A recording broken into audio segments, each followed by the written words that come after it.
You just heard a little snippet of Whole Lot of Love. Welcome back to Pulse Album of the Week. You're joined by Spike. And Ian, It's just us today, but we got a lot to say about this album ourselves. great album. We're talking Led Zeppelin too.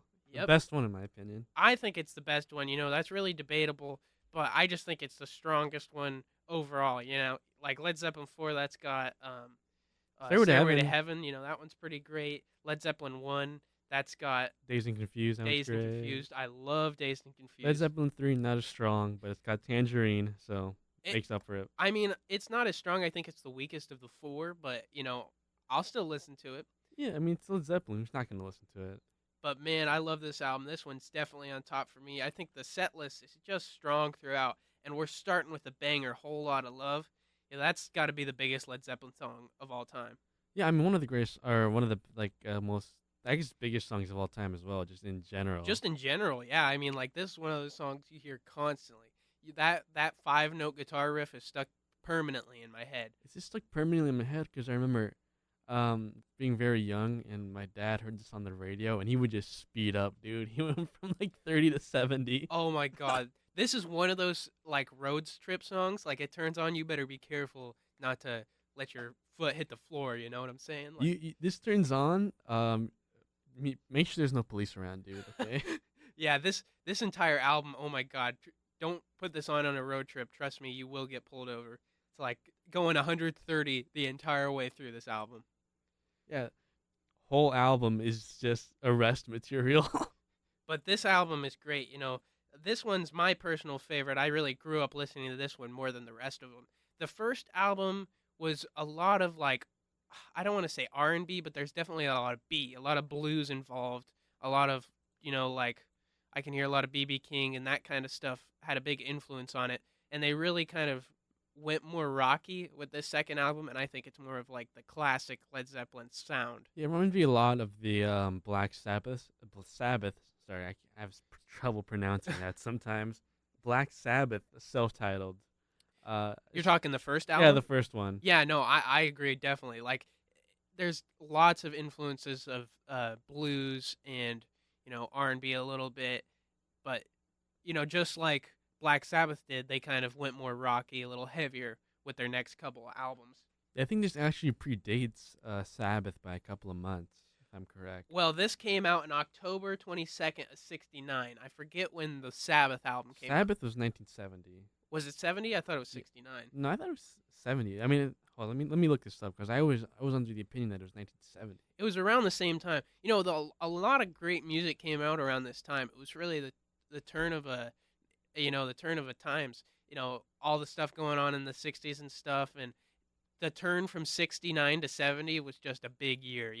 The summer of love, man. Black Sabbath released their self-titled debut album on February 13th, 1970 in the United Kingdom, and then June 1st, 1970. So yeah. So it did come after. Yeah, it did come after. What's crazy is that Led Zeppelin 1 was only came before by like 9 months, I think. Yeah, that was it. 9 months. This album was recorded rather quickly. I mean, I wouldn't say rushed it. I don't feel like it's rushed, but they did it. They were busy folks, when they were doing this. Not only were they recording this album, but they were promoting their first album. Yeah, but they were touring. A lot of these songs were recorded like mid-tour, like when they got like they would get off the tour and they would get on the bus or whatever. Not on the bus, but in the break room. They would just write songs. Yeah, or afterwards go to one of the local studios in wherever town they're touring in. It was just a real rush to build their fame. They released this first album 9 months ago. They were currently promoting their first album by touring and playing it, and they'd leave the studio or they'd leave the stage and go to the studio and record it, and so that kind of contributed to some of the classic sound we hear off this. It doesn't like all mesh together too perfect because it was recorded all over the place. It was recorded in UK, the United States, a little bit in Canada, Vancouver. So just, probably like 5-10 studios and just several places, It definitely sounds a little disjointed at times, is my opinion, but I still really, really love this album. Well, I think the disjointed nature of this album kind of works in Led Zeppelin's favor, I think it just kind of worked out and it created something classic. Yeah, I'm glad you have this many, types of styles. Each song sounds distinctly different, in my opinion, and I think that's great. Yeah, they're all distinctly different, but their riffs are still there. The rock is still there. Oh yeah. Yeah, come on, can't get me wrong there. So, you know, like this album, you can hear a lot of Jimmy Page's like controlled sloppiness. Like I don't know if you've noticed that, but Yeah. Page is like he's really controlled with what he does, but it's sloppy. I mean, it's just kind of all over the place. You can hear some mistakes, but it's like in his favor kind of. Reminds me a little of I don't know if this is a weird comparison, but Kurt Cobain. You know how he would play live and he would be a really sloppy, but like controlled, like you said, controlled sloppy. Yeah, Adds yeah. a lot of charm. No, You I know? think so. I think he compares in that respect. It's yeah, it does add some charm. It adds some flavor to it, and honestly, I prefer it with a little bit of that sloppiness. It reminds me of just like really laid back. It's not all about perfection. It's just about feeling it, feeling so good, sounding good. Reminds me of like a really good high school band, like same vibes. Yeah, right, right. You know, we start this album with "Whole Lot of Love." That's one of the strongest Led Zeppelin songs of all time. Yeah, But it starts off great. Like this was like the first song I ever heard from them, and damn, like yeah, that's the first song I think anyone should hear from them. I think, yeah, if you're gonna open up the world of Led Zeppelin to somebody, you better play "Whole Lot of Love" I mean, because you, I it just mean, makes sense. if you've existed, last 50 years, you've probably already heard a whole lot of love. But couldn't hurt to hear it again. It's great. I think when he goes to "What Is and What Should Never Be," that's a really interesting song with Robert Plant's vocals. He's got some really like heavy reverb on his vocals, and I like it. Sounds like he's sounds like he's underwater. I know, They yeah. were like drowning Robert in the studio. It's like, now Robert, I want you to sing well. Yeah, they just freaking put him in a big fish tank. They're like, "All right, here, sing this." But I thought it sounded great. That's one of those songs I'll listen to a couple times because I don't know, just like bounce. I've got surround sound in my room. I've got a setup. Lucky. I got a couple. Hey, I'm not actually that lucky. I swear to God, my whole setup was like $40. You go to Yeah. Goodwill and you can get a good speaker. Like I got a good like 1,000-watt Denon for geez, what was it like $20? And then for my speakers, I got some like JBLs and I got a set for like 15. So Nice. and then the wires can cost about 10, so I was able to do that for less than 40-50 bucks and get this incredible surround sound. No, there's not really enough bass. Oh my gosh, don't let me get sidetracked. I could talk about speakers all day, but this song, when it's bouncing around left and right from my speakers, it sounds so good sonically. um and then we make our way to the Lemon song. This is a great song. I Yeah. love this song. Very, very sexual. I love it. Jimmy Page is just a very inherently sexual man. I want to read you one of the lines from this song. I think Is it's it the God? What was it? I wrote down in my notes like it's very sexually. So, yeah, yeah. So he says, quoted by Jimmy Page, "Squeeze me, babe, till the juice runs down my leg. that was what I was thinking of. I just couldn't remember it off the top of my head. Do squeeze me until the juice runs down my leg." I sure wonder what he's talking about. Can anyone in the audience tell us what he's talking about? Because I'm really confused. The way you squeeze my lemon, I'm gonna fall right out of bed. Ed, yeah. I wonder what was happening in that last Yeah. part. He was a little bit of a climax, if you will. Man, but that song, that's one of those songs I really like off this album, and I like the name of it too. What an interesting. Lemon song. What's interesting about the song is it's like a rendition of "Killing Floor" by Howling Wolf, and it's way longer. I mean, it's like 6 minutes, 6.5 Six minutes. minutes and 20 seconds or something like that. Yeah, and the Howling Wolf version doesn't even cross the 3 minute mark. I think they actually got in a little bit of trouble for doing that, like a little Yeah. bit of copyright trouble. It was a little bit too heavily influenced, but you can't. I mean, the Lemon song is definitely Led Zeppelin's song, but they turned it into what it is, so I think they should have that credit.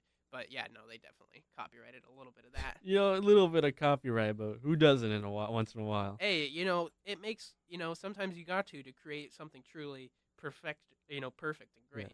Also, Jimi Hendrix did a cover of the song. Really, the Ki- Lemon song? or not the Lemon song, but I mean "Killing Floor," the Howling Wolf song, which was inspired upon. Oh wow. So now I gotta ask you the question: which version do you prefer, the Jimmy version or the Led Zeppelin version? Oh, definitely the Led Zeppelin version. I'm Real. sorry, Jimmy. I'm Team Jimmy. I love Killing Floor by Jimi Hendrix. Really, that's an interesting pick. That's kind of a real challenging question you just asked me because I'm kind of like right in the middle. But you know what? If I have to pick, I'm choosing Led Zeppelin's version. I'm sorry. So, I just want to start them off with a banger here. We didn't do too much talking, but I just want to get them in the mood, get them ready for it. So how about I put them onto this next one? This is Heartbreaker on 88.7 The The Pulse. Pulse.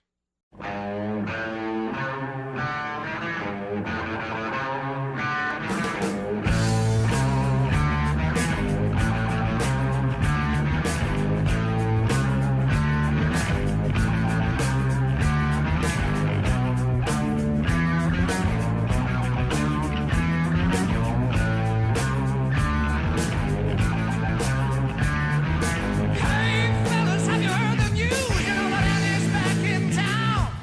I won't take long just to watch and see how the fellas lay their money down. A style is new, but the play's the same, and it was so long ago. But from her eyes, a different smile. I got the phone who knows.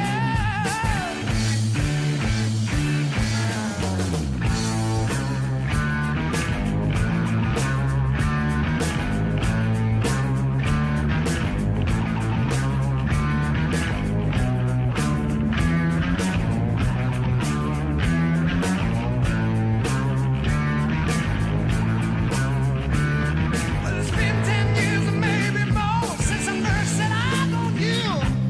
The best years of my life go by. Here I am alone and blue. Some people cry and some people die by the wicked ways of love.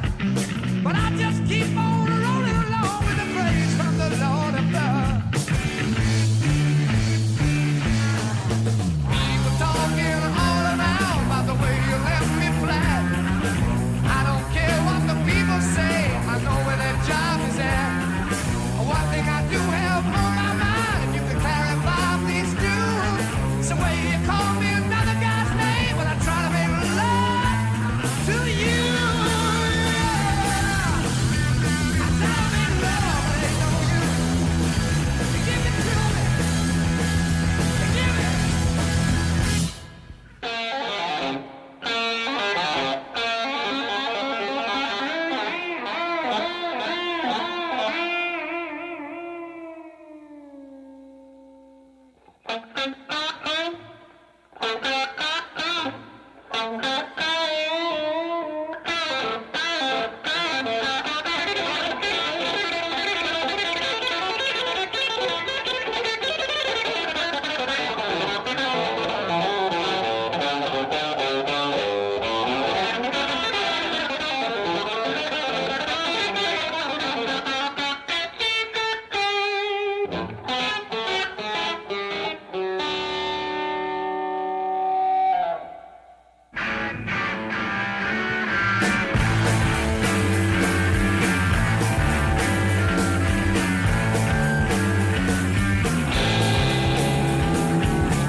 So hard I couldn't whine, get some money saved. Abuse my love 1,000 times, however hard I tried. Heartbreaker, your time has come, can't take your eve away. Go away, heartbreaker.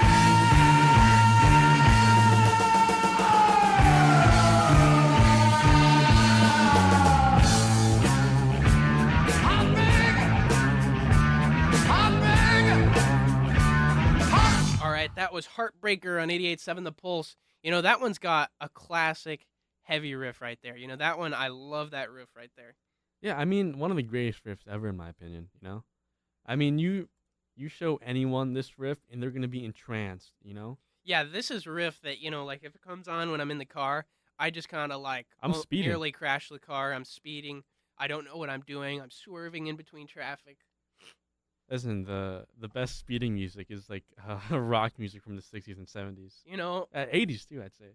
here's an interesting question. What is your like top 3 like uh foot on the floor, you're going 140 on the freeway songs? I think on this album, definitely Whole Lot of Love's up there, but just in my 3 overall in general, I think Whole Lot of Love's probably number 2 actually. I think number 1's probably Black Betty. You know that song? Whoa, Oh Black yeah. Betty, bam, lamb. My dad actually sped the Black Betty.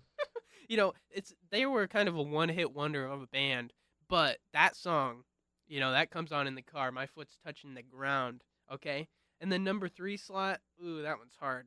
That one's hard. I'm gonna pick something a little more modern. I think probably like "Killing in the Name of." Oh yeah. Number 1 speeding song for me is Guns N' Roses. Welcome to the Jungle. You're gonna die, Dude, that riff comes on. Listen, I'm sorry to the cops, the Mesa Police Department. Yeah. That song comes on, I'm unstoppable. Yeah, I'm sorry, guys. It's just I got a freaking. Number 2, what would be number 2? You know, probably a Whole Lot of Love. Just like I think it just fits good Yeah. right in that number 2 slot, because it's not number 1. That one's for something a little different. But this one, it packs that punch. It's number 2, man. I gotta think about number 3. What could be number 3? It can be modern. It doesn't have to be classic rock. You Yeah. can think System of a Down kind of thing. I'm thinking it's got to be heavy like that. Ooh, and I think number 3 would probably be Chop Suey. Oh my! Either Chop Suey or Toxicity. One of those. Yeah. It's like, oh man, you get in that. Yeah, no, we got to review a System of Down yeah. album soon. That one with the Hollywood in the background. That one's great. I love it. Toxicity? Yeah, I love Toxicity. Oh, is that what it's called? Yeah, it's literally just called Toxicity. But so there's your 3 speeding songs. Make a playlist of those 3 songs if you want to get arrested. Actually, no, number. Did I say Killing Floor by Jimi Hendrix? That's a speeding song. Oh, you think that one counts? Yeah, that one has to Okay. be. That one has to be number 3. All right, I think it fits. I was battling it for Led Zeppelin 2 or a Whole Lot of Love, so I think put that in number 3. Whole Lot of Love number 2. That feels pretty good. That feels right. Well, I want to talk a little bit about the way that they made this sound. So as you can tell, this sound from this album is like really big. It's pretty large, and they created that by like recording in a big space. So Page actually had a lot to do with the production of this album and stuff. Obviously, he's kind of the leader of it, and he wanted this huge sound, so they would, like record it in like a warehouse, for lack of better words. It was definitely a studio, but it was like a big room like that, and they would just set a microphone out in the middle and record what they were recording. For the drums, that Bonham sound. Oh my gosh, this album is what makes me think that Bonham is the best drummer of all time. I'm really in between Bonham and Neil Peart, but I think this one just puts Bonham on top. You're saying that as a Rush fan too. I know. That's a hard choice. But I gotta agree with you, man. That's a really hard choice, but I think just for everything in consideration, the time, who'd done it before, who had, inspired the future generation. I think Neil Peart just didn't discover enough, whereas Bonham, really like opened the floodgates. Especially his solo on Moby Dick. Dude, that solo was way longer, but it had to get cut down for the album. Really? We got robbed. There's no way, because that song is already like 4 minutes and 20. Oh yeah, when they play it live, it's like 15 minutes. Just Bond it was going on saying on the drums. Oh yeah, it was. Rest Man, in peace. What a tragic story. That guy drank himself to death. He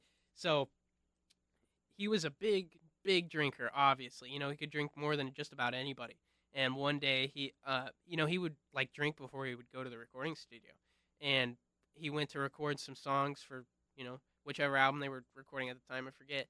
And he just before he went to the studio, he just chugged like, I think it was 20 vodka mixed drinks or something like that. It was 16 totaling. 16, totaling between 400 and 560 milligrams.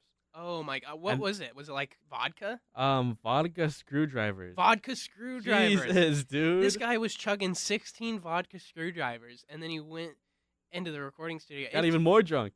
It turned, yeah, he drank more when he got there, didn't he? Drank a Yeah. couple more, And made it then into good even 20, you know. And then he tried, you know, he was just at the drum set, just kind of like falling over. He just couldn't do it.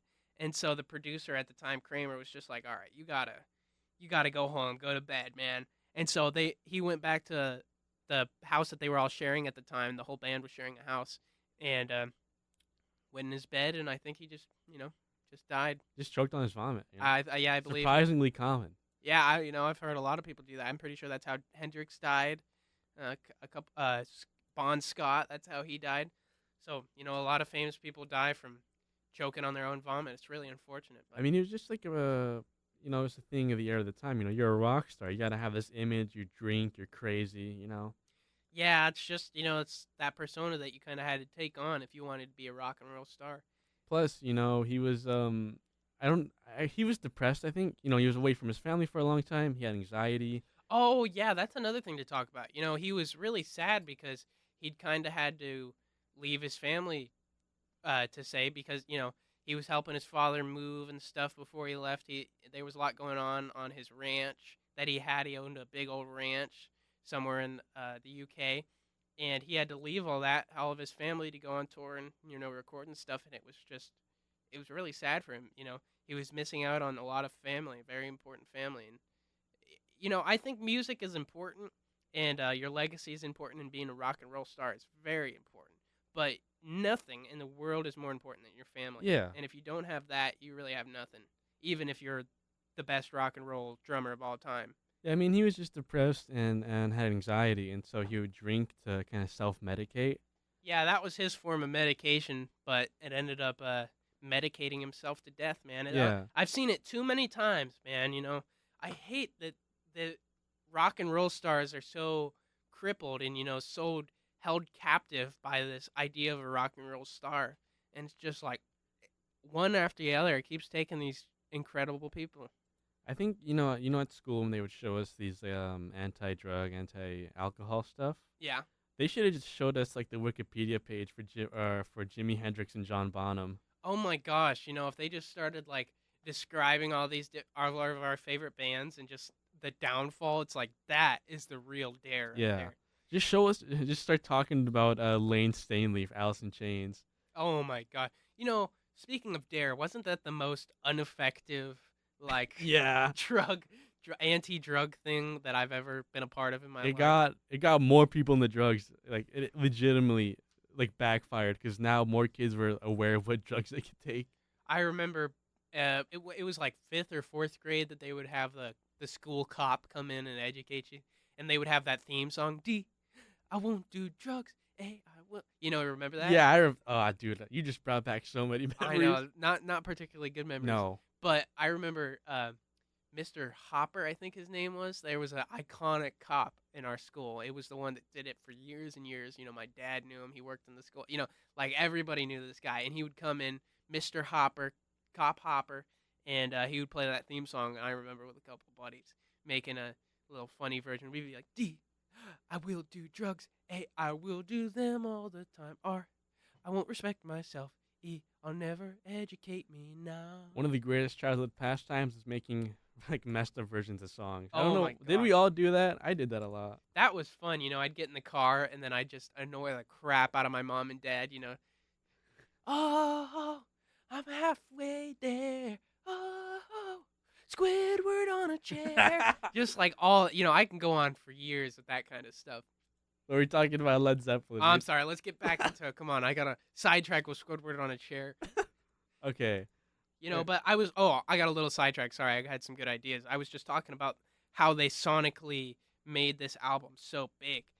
So, you know what? Actually, we've said enough. I need to put them onto a good song, okay? Yeah. You know what? I want to come back and I'm going to tell you guys how they created this sonic sound, how they created this huge sound that we all come to know and love. But without further ado, I'm going to go ahead and put you on to this next one. It's Ramble On 88.7 The Pulse.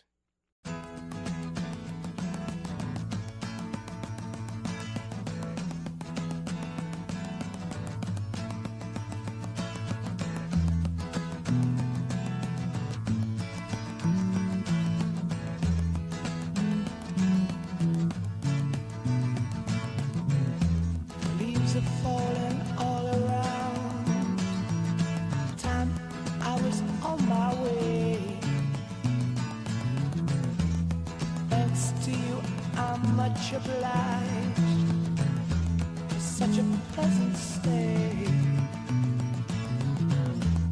But now it's time for me to go. The autumn moonlight's my way. But now I smell the rain, and with it pain, and it's heading my way.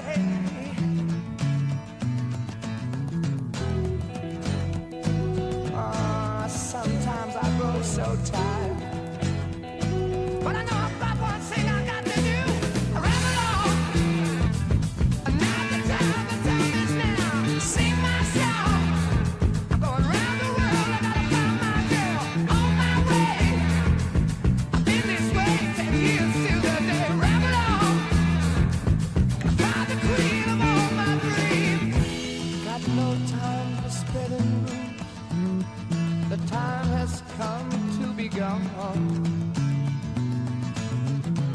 And though our health we drank 1,000 times, it's time to ramble on.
But got him at the evil one, crept up and slipped away with her, yeah. And ain't nothing I can do now. I guess I'll keep on rambling. I'm gonna sing myself. I gotta find my baby. I'm gonna ramble on, sing my song, gonna work my way around the world, baby. Yeah. Do my baby, on, baby. Do. I can't stop this feeling every time I think I got the power. I gotta keep searching for my baby. I gotta keep searching for my baby. Yeah, that was Ramble On 88.7 The Pulse. Welcome back. You're joined by Spike. And Ian. Man, I'm loving this album. So I was talking a little bit about the sonic production of this album. It was really big. You could tell in that last song, it's just like a huge sound. So to get that, it was a very big space they recorded in. So they'd have this warehouse type recording studio, and they'd set a microphone out in the middle. But specifically for Bonham's drums, which I think created the largest sound, the most Filled the most space. I'd say it filled the most space. So they did this by doing a method called, how do you say it? The Glyn Johns method or something like that. It was a specific kind of Glyn Johns method. I'm gonna go with that. And so it was a 3 microphone method where they'd kind of have 2 overheads, one to the left, kind of covering the toms and the ride cymbals and stuff, and one directly over the snare. Obviously way up overhead. These are the 2 overheads, and then one in front of the kick to get some low frequencies. But that's a very special way of recording drums. They did a lot of that in the 50s and 60s and stuff on a lot of these early rock and roll kind of R&B recordings. It just worked, and Bonham kind of recognized that, and so he wanted to take that into his own hands and put that on this album. But what an interesting way to create that sound, that space sound. I mean, usually, I've recorded drums several times for several people, and usually I'm using like, I don't know, I'd say 10 microphones, something ridiculous. Like I got a snare top, snare bottom, two overheads. I got one for left side ride, one for right ride. Like each cymbal. I got some for the toms. I got two in the kick. It's just like I got microphones all over the place. But this guy used three, the Glenn Johns method. Interesting. That three that I mean, it works. I mean, I can't knock it. It works. It seems kind of crazy, but works. It just seemed to, it just fit. And, after it working in the past so many times with, so many classic R&B and classic rock and roll, it was just like, I think it was a good decision. And, I can really hear how it made a difference.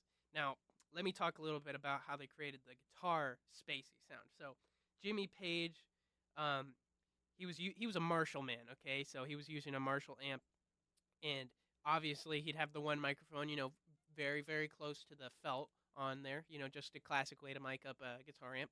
But to create that sound, he actually had a microphone about 10 feet away from the amplifier, and he just set it out, out in the open, put it on record. And so he was using two microphones to record his guitar. So switch up from Bonham using way less microphones than I would imagine for a drum set to Jimmy using way more microphones than I would imagine for a guitar. And man, that really packed a punch. That created a huge sound that, we all know and love. Especially a whole lot of love. I mean, Oh yeah. first time I heard this, I was like incredibly shocked, and it was insane. This kind of amazing sound. I mean, I wasn't, when I heard this when I was younger, I was used to. I mean, I didn't think that stuff like this could come out of the '60s. Oh yeah, this was 69. This was the the turning point in an era. I mean, they were discovering crap. Like it really changed stuff. What they discovered on this, and yeah, I think Whole Lot of Love, they really shine. Let's talk a little bit about that little crazy like sex roars and you know what I'm talking about? Like Yeah. just the crazy psychedelic, just nonsense that's going on. So that part was created. That was Kramer and Jimmy Page. They just sat behind the board and they played that one part, and they just kind of fiddled with every single knob. Just up and down on the faders, left and right on the pans. Left and right on the volumes. They just for about 2 minutes just went ham on that board, just doing everything they could think of, turning every knob every which way, and that created that crazy sound. I don't know how to describe that. Like psychedelic sex monsters, kind of like that's. That's surprisingly accurate. I think that kind of encompasses that whole thing. Surprisingly accurate, I'd say. That part comes on, and it really like, I don't want to say scares me. It kind of like concerns me. It's like I'm always so I put on Led Zeppelin 2, and then it gets to that part, and it's like, what are we doing here, guys? Like, am I really just blaring some freaking Robert Plant just moaning for 2 minutes? It's like I'm worried about my sisters in the other room. They're probably thinking, what is this guy watching? What is he listening to? Because it's just it goes on for a little longer than you'd think. That's why I always wear headphones when I listen to music. Yeah, yeah. You never know what other people are thinking. If I was in the other room and I heard somebody listening to that, I'd be like, ooh, man, turn it down, brother. Just very concerned. But oh, so this album, this is kind of the debut of the Les Paul for Jimmy Page.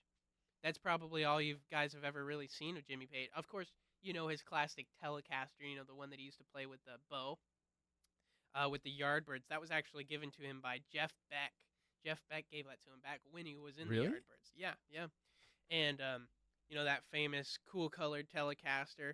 That was like a '60s Telecaster, probably like '67, maybe '60, honestly. But so he used that one on the first album. That was like all he used for the first album. But when he got to the second album, as he was touring promoting the first album, he was in the States one day in New York and met up with Joe Walsh. I'm sure you know Joe Walsh from James Gang / the Eagles. I'm actually a James Gang fan over the Eagles. I know, very controversial, but I'm Funk 49, Funk 48, Walk Away, those kind of stuff. That's what gets me into Joe Walsh. But anyways, sidebar there. Um, so he met up, and Joe Walsh had this 1960. There's a little debate whether it's 1960 or 1959 because he actually like sanded off the serial number. The neck is all sanded down, but he gave him this 1960, or didn't give him, but it was a Les Paul 1960, and he offered to sell it to him for $1,200, which back in 1969, it's like $1,200 for a guitar. Holy Let crap! me let me look up the conversion rate. Hold up. I mean, that's got to be like, if I'm guessing, $1,200 in today's money. From 1969 to 2025, that's probably $5,000, $6,000. $10,593 Whoa! and 22 cents. That Oh that my! part's important. The Can 22 you cents. imagine paying $10,000 and what, 22 cents for a guitar? Yeah, 22. It's that's like, the important part. yeah, that's the part that was like, oh, I don't know, guys, I don't know. But like, Jesus, that's got to be like several performances worth of money. That was a big choice that he made to buy that guitar. But you know what? I'm glad he did. That's what I think about when I think of Jimmy Page. I think about that classic sunburst 1960s guitar, the Les Paul. And yeah, you can really hear the difference, I think, if you listen back to back to the first album and the second album, sonically. I'm always a Les Paul fan. I'm a heavy Les Paul fan. I'm actually looking into getting a Les Paul myself. Dang. Dang, sorry. You're welcome, people. But, it's like Les Pauls just have a different sound, man, just than anything. Honestly, I'm not a Telecaster fan. He did it justice on that first album. He made a Telecaster sound better than I've ever heard a Telecaster sound. But just Les Pauls are to die for. I fall over at the thought of a Les Paul in my arms. A Gibson 1960 Les Paul. It's just, I can't even imagine. Dude, I'm a bass player primarily, but I really want a Rickenbacker. Really, a Rickenbacker bass? Yeah. And now that I can get onto. Okay, so I love the Rickenbacker bass. Now the Rickenbacker guitar can suck my little wiener. I don't think that's worth anything. Okay, I know John used that a little bit back in the psychedelic Beatle days, but I just don't like it that much. It doesn't look cool. It doesn't sound that great. It's not all that great. But a Rickenbacker bass, holy crap! Oh Now, my holy grail. I mean, it not only does it look cool, but just that sound, that tone that comes with it. You hear it a lot in Yes, you hear it a lot in Rush. I think it's a great tone. Yeah, no, if I'm picking a bass, I'm picking a Rickenbacker. Very good choice, Ian. I like that. My See, we holy got a grail. big brain over here. We got a Yeah. big brain guy. Man, oh, you got me excited, man. I love talking about instruments. Just yeah, Rickenbacker's my number one for bass. But I don't know, I'm right there with just like John Paul Jones. I love a good jazz bass. I love a good Fender jazz bass, and I love some of John Paul Jones's sound on this album. I remember my guitar teacher, freshman year. He had a jazz bass, and he played to me basically the entirety of Whole Lotta Love. Really? Yeah, it was great. Oh, I love that, man. Yeah, people forget about the bass in this. People forget about John Paul Jones because Jimmy Page is just right up front and center. Him and Robert Plant are just giving it their all. But man, holy crap, does John Paul Jones contribute a lot to this? I mean, it wouldn't be Zeppelin without. Listen, all four of them. If one of them were gone, it wouldn't be as good. Okay, everyone here is like essential to the sound. This is a very powerful group of four people. I mean, what a monumental moment in time for all these four people to meet up. I heard Jimmy Page talk about the first time they all ever played together in a studio once, and he said it was just magical. You just really felt the magic in the air when you got all four of those powerhouses to play together. Oh man, you know. I mean, just look at this lineup. Two Johns, by the way. John, Jimmy, and Robert. Without any of them, this would not be what we know it is Yeah. today. But, I think it's about time we put them onto this next song here. This one's one of my personal favorites. This one, you get to the end of the album, and you're like, there's no way they can give you any more bangers here. But they do. Robert Plant comes out with this harmonica, and he's singing Bring It On Home. So you know what? Without further ado, here is Bring It On Home on 88.7 The Pulse.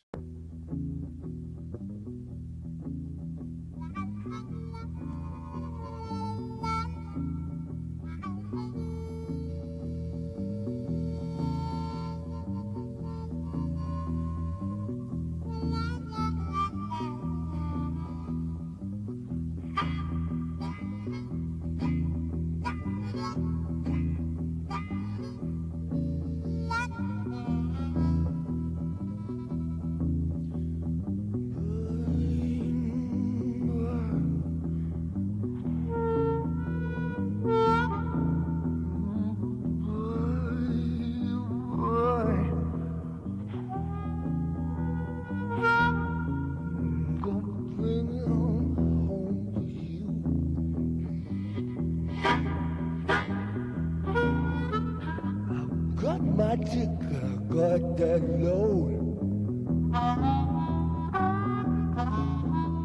John up, gone higher, all aboard. I'ma take my seat right way back. Oh yeah, watch this train roll down the track. Gonna bring it on home, bring it on home to you. Watch out, Admiral.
On home on 88.7 The Pulse. Welcome back to Pulse Album of the Week. You're joined by Spike. And Ian.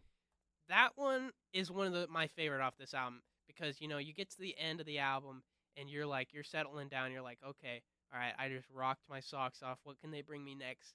And then, I just think that one it's just a beautiful song, man. I love it. I love it, love it, love it. You know, we kind of skipped over Moby Dick a little bit. Yeah, I mean, that song is what showed that John Bonham's the greatest. Yeah, dude. As I said before, you know, Ray Longer drum solo and We Were Robbed. They had to cut it down. I don't know why they cut it down. I think it was to match so that each side would be roughly the same length, because side 1's 20 minutes and 30 seconds.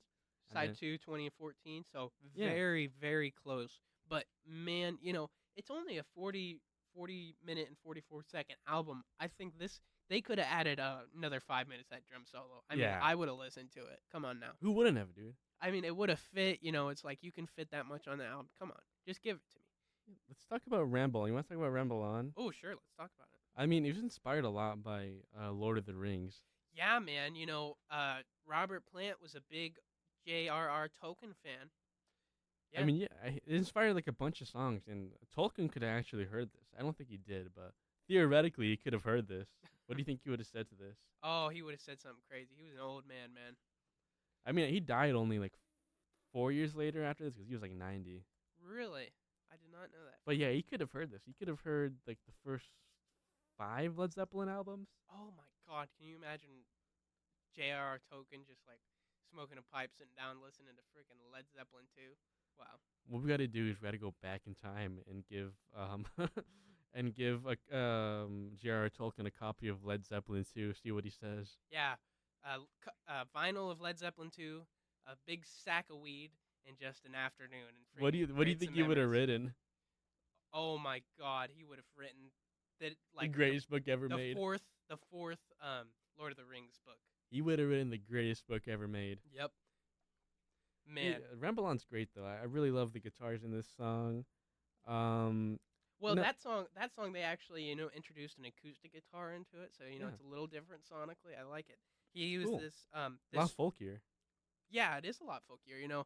He added some folk to it, some like I don't know. When I say folk, it's hard to say folk for me because I'm not a big folk fan, but this is good folk. Yeah. Okay, but he added some like it was a Vox like country western guitar, and it was actually a fairly cheap guitar, but it sounded great. We should go off the tracks we didn't talk about. Oh yeah, there's a couple we didn't talk about here, like Thank You. Yeah, thank you. Kind of a funny story. It's for it was made for I think no, it was Robert Plant's wife, and then yeah, written for Robert Plant's wife. They later divorced, and then he had a kid with her sister. Oh my God, Robert Plant is a player. Oh my, and a little unfortunate series of events. I'm pretty sure that kid died. Yeah, oh yeah, he did. One of the later Led Zeppelin songs is based off that as a memorial to him, but I Oh. can't remember which one off the top of my head. Oh man, that's got to be the saddest thing ever. I remember, right? Yeah, Robert Plant's kid died, and he was forced to just carry on. What do you do? Reminds me of Tears in Heaven by Eric Clapton, which is like kind of a similar story. Just so sad, man. Yeah. It kind of yeah, it's basically like Tears in Heaven, kind of dedicated. I mean, what's his name? Eric Clapton didn't write it, but it's very like basically it's basically his song, because he dedicated it to his son who died, I think. Yeah, his son who died, and it was dedicated to him in the live performance. So, yeah, really sad stuff, when these rock stars are just forced to continue. How do you live after something like that? I know. What do you do? But you have no choice but to carry on. I mean, you got people want the music. pressure of the studio, like the record executives, your fans. I mean, there's money involved. Yeah. There's lower involved. A lot of stuff. Another obscure track off this one, "Living, Loving Maid." Yeah, I mean that one. This is Robert Plant. Was it Robert Plant or Jimmy? No, it was Jimmy Page's least favorite song. Yeah, I mean, I could see why. Yeah, I mean it's all right. It's probably the weakest one off the album. I though. think it's probably the weakest one. It's still pretty good.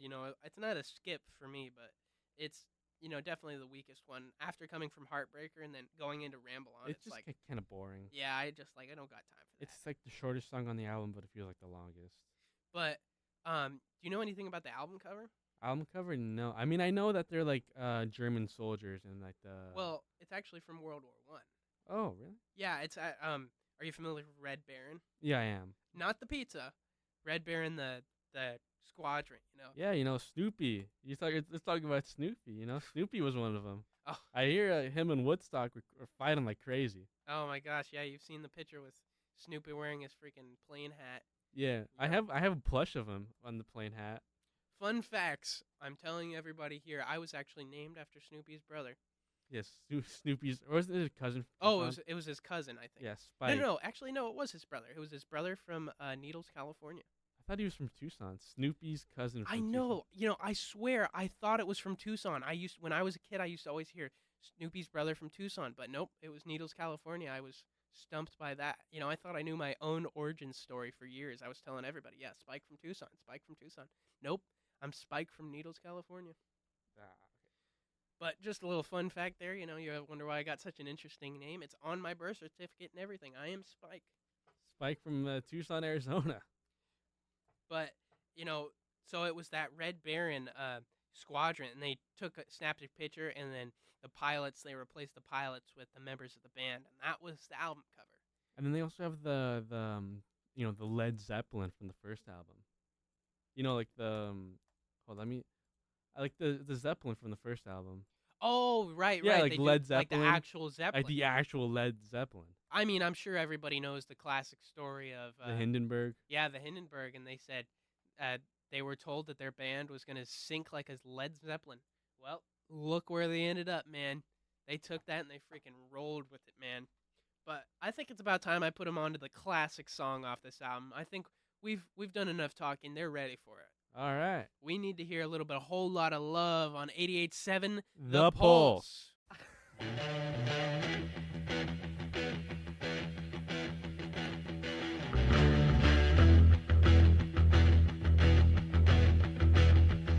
You need cooling, baby. I'm not fooling. I'm gonna send you back to schooling, way down inside. Honey, you need it. I'm gonna give you my love. I'm gonna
Yeah, that was Whole Lot of Love on 88.7 The Pulse. Man, that rocked.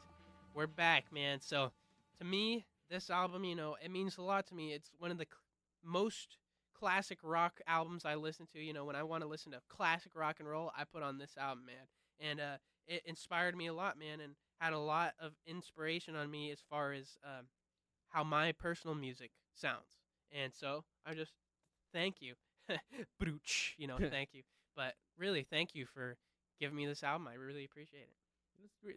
It's a great album, I think. Probably their strongest in my opinion. It's between this and Physical Graffiti, but I think this one slightly beats it out. But yeah, I mean, what Spike said, it's a great album with a very different sound each song, and I kind of appreciate that, so it doesn't all sound the same. I don't think there's a single bad song on this album. Just, well, maybe Living Loving Made, but it's not that bad. I wouldn't say it's really bad, but it's the weaker one. But yeah, this is a Yeah. pretty strong album, man. I agree. I understand why these guys are like, oh, it's one of the greatest rock and roll albums of all time.